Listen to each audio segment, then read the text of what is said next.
bloodshot. That's how we do it at No Checks. That's what we do. Alright, hey guys, it's Iron Spartan. Going to show you some deadlift tips and techniques, going over actual full technique for deadlift. I'll show you a little bit of an idea about chain and how to use chains. We'll throw the chains on, show you how it looks like when you're doing chains for deadlift.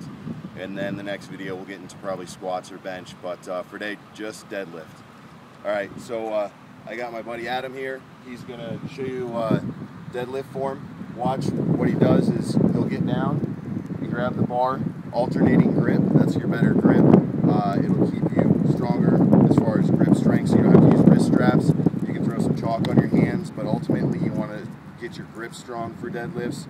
Only use wrist straps if you really have to. So go ahead and Adam, and you look how he grabs the bar, feet are right under his hips, and he's going to drop his butt down and get his head up, and he's going to pull with his head up the whole time. And you see he keeps it close to his body the whole time.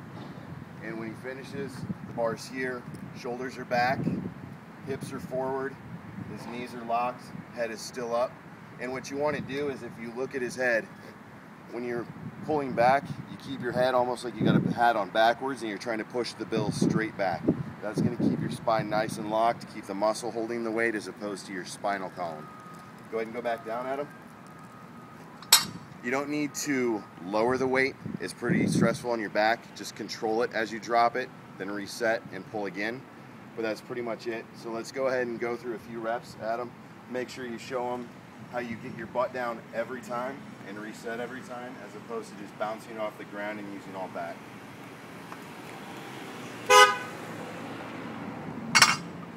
Heads up the whole time, lowering the bar nice and under control. Knees are coming forward. The bar is really close to his body the whole time. Nice and tight. Shoulders back at the top. Alright, let's get out. Alright, let me introduce you to chains, guys. This is 5/8 inch chain. It's pretty expensive. You don't have to get 5/8 inch. You can use 3/8 inch, whatever's cheapest, and just use more of it. I just use one strand. Mine are about 20 pounds per side.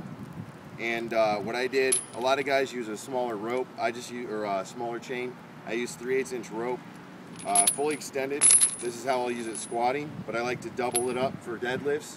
One, it gives it more weight, and two, it'll be too long.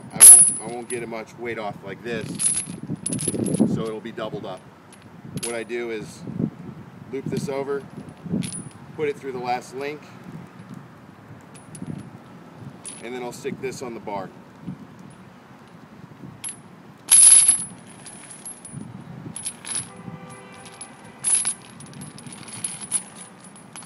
If you notice what I did, I put the chains, Adam's gonna be facing the same way.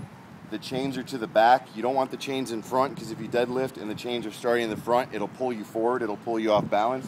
So always pull your chains to the back. And if you have to, sometimes you'll set the weight on them. You can put an extra clip on it and put the chains out further. They don't need to be right up against the weights.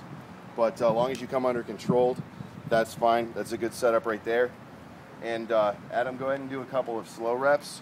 What this is going to do here, it's lighter at the bottom. And as the chain comes up, it's going to get heavier. This is going to generate a lot of speed in your deadlift. So when you're lifting heavier weight, you're going to pull harder all the way through. This works with your natural strength curve, because at the top of any motion, you're already stronger than you are at the bottom of it. So go ahead and set it down, Adam. We'll reset the chains, pull them to the back. Let's go ahead and slide them out, Adam, a little bit.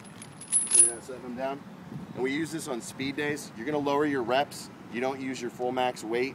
You can do max weight with chains, but we do it for speed. We'll only do 3 or 4 reps per set.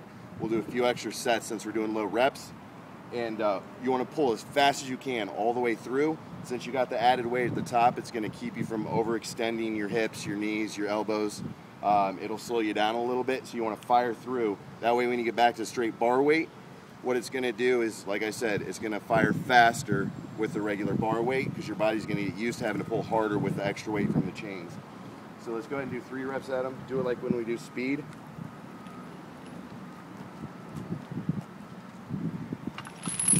He's firing all the way through. You're trying to rip all that chain off the ground as fast as possible. Perfect, good. And we'll do it just like that. We'll warm up, and when you warm up, if you're gonna do a chain day, warm up with the chains. If you do just the bar and chains. If you're doing weight, every weight you do, warm up with the chains just to get your body adjusted to it. And then the next time you go back to straight bar weight, you'll feel actually stronger. You'll feel like you're firing all the way through the weight.